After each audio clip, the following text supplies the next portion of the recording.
Welcome to Florida Man Monthly Review. I'm your host, Big Juicy, fellow Florida man. Today we're going to be looking at January 2024 in the mythical land of Florida. Starting with January 1st, while the rest of Florida was ringing in New Year's and thousands of bipeds stared at a sparkly ball in New York like it was gonna save their lives, Stephen Nerdin and his girlfriend were allegedly arguing about their relationship. His girlfriend told him that he had a limp sausage and he needed a Blue Chew. And in true Florida man fashion, ringing in the New Year's, Stephen Nerdin beat his girlfriend with a rubber phallic object and then promptly went to jail. With a violent previous criminal record, hopefully Stephen spends the next couple New Years in the concrete shoebox, baby. January 3rd takes us to Clearwater, where a Florida man was caught speeding down the road at 100 miles per hour. Although this is average behavior for the Florida man, when George was pulled over, he presented a Mexico passport. It didn't help that he was boozing and cruising over double the legal limit. Again, this is not abnormal behavior. Free George. Free George! I'm not sure if this is him, but I'm like 50 to 60% sure this is him. We're back, baby, with another sponsor. I'm currently in Australia because I've been filming with the boys in Sam and Colby.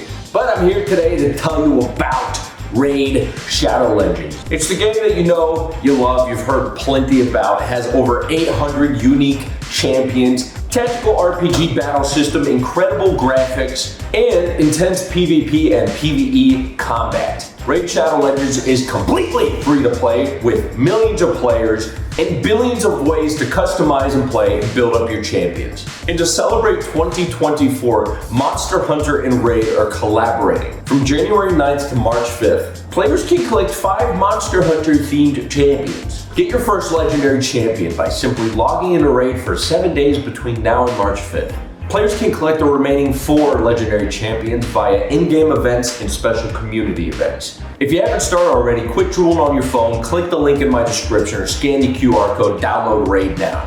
By clicking my link or scanning this thing right here, you can get instant bonuses like 500k silver, chicken, and energy, baby. You can also find me in the video game Raid Shadow Legends by joining my clan. It's right here on your computer or TV or whatever, your toaster, your Samsung smart fridge, whatever you're watching this on. So you know the deal, click the link, scan the QR code. Thank you very much for Raid for sponsoring this video and keeping the Big Juicy channel afloat.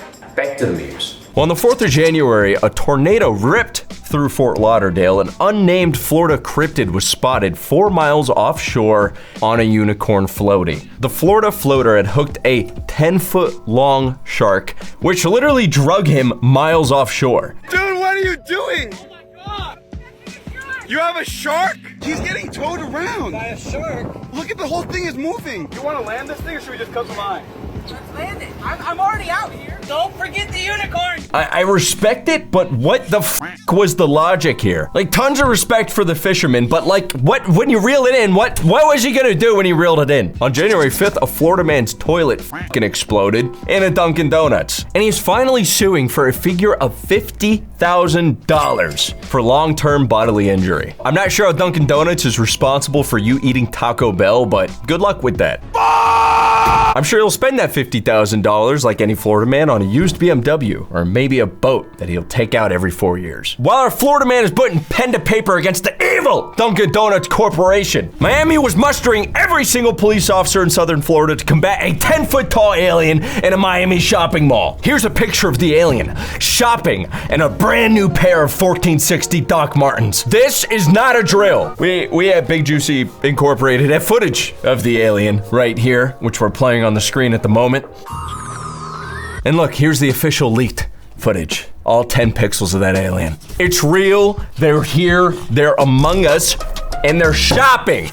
They're shot! The police responded by saying it was a bunch of teenagers firing off fireworks, which were misunderstood as gunshots to warrant the police response. And that's an easy cover-up from the deep state to stop us from shopping with aliens. Meanwhile, while the biggest cover-up of all time is happening in Miami, Stephen Watkins, a former detention deputy at the Flagler County Sheriff's Office, was hit while biking by a Ford hatchback. The police tracked this vehicle and while on US 1 pulled it over, where Andrew Crosswell was riding passenger with Clara Smith as baby driver. After claiming they didn't know that they hit somebody with their car, Clara's purse was searched where they found meth. Meth. In this police body cam footage, Crosswell literally says that he's got meth in between his cheeks. You can see him doing the meth shuffle, the prison wallet shuffle. Crosswell is now facing charges including possession of methamphetamine, fleeing a scene, and using the forbidden prison wallet. January 6th, Thomas Ebersol was arrested for allegedly traveling to meet a minor to engage in sexual activity, interfering with child custody, and sheltering an unmarried minor. See, I hate that last one because of what it implies. F you. F you. I hate that. But here's the interesting part. The FBI used World of Warcraft to locate this missing 16-year-old by checking where her account logged in, which was Thomas's home IP address. Boom, they had her location. I'm just mind blown that anyone below the age of 35, let alone a 16-year-old, would play World of Warcraft. I pity the fool who still play World of Warcraft. Am I the only one blown away by that? I can't be. He also told authorities that he was in a romantic relationship with the minor and planned on hiding her in his Dunelm home and making her his wife. Have fun in the concrete shoebox, bozo. January 8th brought the first arrest of Ordinance 6-1 in Orlando, a bill that gives police the right to arrest anybody obstructing a right-of-way, such as a sidewalk. A homeless man by the name of Paul Clark was sitting outside a Taco Bell where he was asked to move, for which he didn't. Paul Clark apparently became irate and the police arrested him. Where this bill may just seem like something that is common sense, it's there to make people's lives easier, this is really just another move in the direction of anti-homeless laws passed to target unsheltered people and criminalize the homeless. Bada bing. The good news is though, I actually saw this last minute, that at the time of filming this, Paul Clark's charges have been dropped by prosecutor from the city, Alex Weaver, for unknown reasons. Florida, baby. January 9th brought the proposition of a new bill by Senator Jason Bruder that makes it a finable offense to accuse somebody of racism, sexism, transphobia, homophobia, directly threatening free speech and journalistic abilities of the public. Let me make it clear though, I'm not here to cover political shit. We're here to look at funny Florida men, but I just thought the idea of being able to be fined for calling somebody racist is hilarious. Like, it being illegal to call someone racist is just really funny. While old people are arguing whether it's defamation to call somebody racist, which, I mean, by that logic, where does the line get drawn? Like, f you, stinky man, you stinky bitch. Is that a finable offense? Anyways, while old people were arguing whether or not you're allowed to legally call somebody racist, a Pensacola, Florida man was doing some quality dumpster diving, an Olympic sport in Florida, where he was taken out with the trash. He's all right, he just spent the afternoon locked in a fucking garbage truck. It wouldn't be Florida though if a single day went by where a minimum wage worker wasn't assaulted with some random fucking object. Alberto de Barras, couldn't have said that more American, ordered a sandwich at Subway in Stuart, Florida on January 9th. He was fucking pissed, okay? They didn't cut his goddamn sandwich! Rather than walk away or ask the poor Subway worker to fucking cut it better, he quarterback trebuchet fucking launched the sandwich at Pierre's face, the man working at the time, and fled the scene. He was later arrested though due to the quick thinking of Pierre going outside like a movie protagonist and taking a picture of the license plate. On January 11th, a Florida man was arrested for stealing his dad's SUV for like the 5th time on record. This one's really funny. Eric Carl Blom allegedly held his father at knife point for refusing to give him his SUV keys. This is like the 4th time this guy's been booked for stealing the same fucking SUV. Like it's some sort of national treasure or some forbidden fruit. This guy was also arrested previously for going on social media and saying, "I'm going to kill my par," and texting his dad, "You are two-faced. I will exact my justice on you." Meanwhile, in Cape Coral, a Florida man is accused of prowling through Cape Coral neighborhood where two $3,500 bonsai plants were previously stolen. Stewart, donning a gray hoodie, black shorts, and a pair of navy blue underwear around his face, reportedly told officers that he was just in the area to exercise a little bit. He said that he was simply wearing the underwear around his face to keep him from the harsh Florida winter cold. You know, that very harsh cold that you need to wrap underwear around your face to... Yeah, while they couldn't stick him with the theft of the two $3,000 desk ornament, stupid fucking tiny trees, they did charge him with being a creepy little fella. January 12th, the TikTok mindworm convinces Florida man Cody J. Clemens to partake in the epic TikTok bomb threat challenge. Clements called saying that there was a bomb within the Walmart that he was in, using a phone that he found in the bathroom at Walmart. That's insane. When the dispatcher called him back, he answered and simply replied by just saying, tick, tock, tick, tock, like some sort of fucking comic book supervillain responding to the police from some sort of giant evil fucking supervillain tower. Yeah, he was arrested. January 14th brought something that it's not gonna sound real, okay, but I promise it is. Brian Stewart is being accused of being overheard by his neighbor, saying that he was going to kill him with kindness. Being as Florida is basically just one giant skit, the neighbor went over to tell Stewart to pipe it down. Be quiet. And when he did, Stewart drew his Lucille, his third arm, his tool of wrath and destruction, a machete with the words kindness written on it, and struck down, allegedly cutting a half-inch gash into the arm of a neighbor who stepped in front of the other neighbor to take the blow. Stewart was arrested reeking of alcohol, and he thrashed around so much in the police car that they had to give him a small sweet treat in the form of a taser. Stewart was charged with aggravated assault with a deadly weapon without the intent to kill and aggravated battery. January 16th, a suspect, a fellow Florida man, was arrested in the kidnapping, dognapping of $4,000 pupper. Rhino Reville admitted to elaborately dressing up as an Amazon delivery driver and literally stealing this person's dog.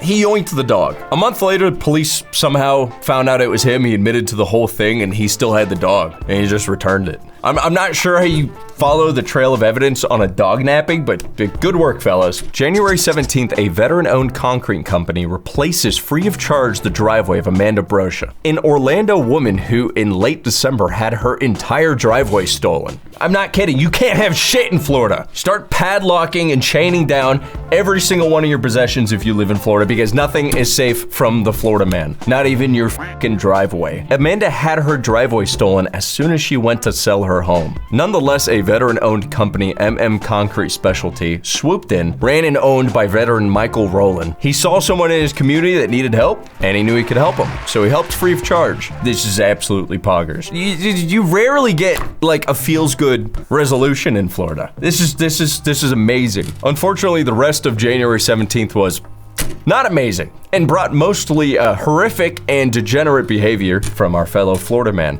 A Tampa, Florida man flew into a rage, fatally doinking one person and injuring two others. Now, the circumstances of this is insane. Michael Banks allegedly heard his family in the other room condemning his behavior on him trying to make the moves on his daughter. Michael then got a revolver, doinking his mother's friend and grazing his mother. Michael then proceeded upstairs where the aforementioned daughter was showering and literally just point blank head level shot through the door. She was fine. But while she was fleeing the scene, Michael landed a shot on her leg. Michael allegedly then got into a shootout with the cops. There's so many places in the world where this would be like national news. The whole country would talk about it. Everyone would know. It would be a historical thing. Not in a good way, but people would talk about it forever. In Florida, it's just fucking Wednesday. He's being held in Hillsborough County Jail without bond. Eat shit, concrete shoebox. In case you thought that we were done with January 17th, we're not. A Florida man walked a mile and a half with a bullet in his noggin after getting doinked. Yeah, I'm serious. Christopher Hastings was apparently arguing with the victim over a woman, where the argument escalated and he doinked him in the head. Our victim then proceeded to walk a mile and a half to a friend's house to get help. He's in critical condition, but I seriously never,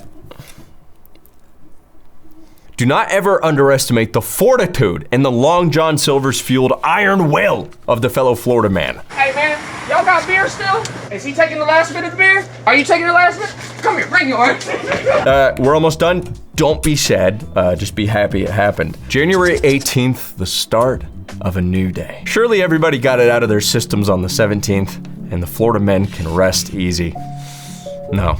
You know those anger management classes you get sent to because your brain's shaped like a triangle and you play League of Legends and nobody loves you and you got fucking ashy elbows and dry lips? Travis McBride was one of those therapists at those classes. And apparently he couldn't manage his anger because he allegedly doinked the homeless guy because he got really angry. He was literally seen at the scene afterwards, like just cleaning and like picking things up, like shell casings, and just hanging out. And then after this, there's peace. The earth is healing. Nature's returning. January 24th. Woman gives birth in the back of an Uber on I-95. Yeah, not much to say about that. They pulled over and yeah, she gave birth. And that, ladies and gentlemen, is our January Florida Man review. One more thing, actually, one more thing. Okay, hear me out. Have you ever noticed how fucking lazy kids are? Don't you wish that they could do more labor? Me too! The House is proposing a bill, HB 49, that is gonna loosen restrictions on the hours and the types of jobs that 16 and 17-year-olds can do. It's not 5-year-olds making our iPhones, but we'll take the W's where we can. And that, ladies and gentlemen, is our January 2024 Florida review. Honorable mentions. Towards the end of January, a woman tried to smother her husband to death after his ex-girlfriend sent a postcard to their house. The thing is, that ex-girlfriend was from like 50 years ago. They're like 70. Imagine being that fucking unhinged. It's like, your ex sent it from 50 years ago, but she's still your ex. Comment down below your thoughts on these Florida happenings, and I will catch you guys next month for Florida Man Review. I love you guys. We'll see you next time. Bye.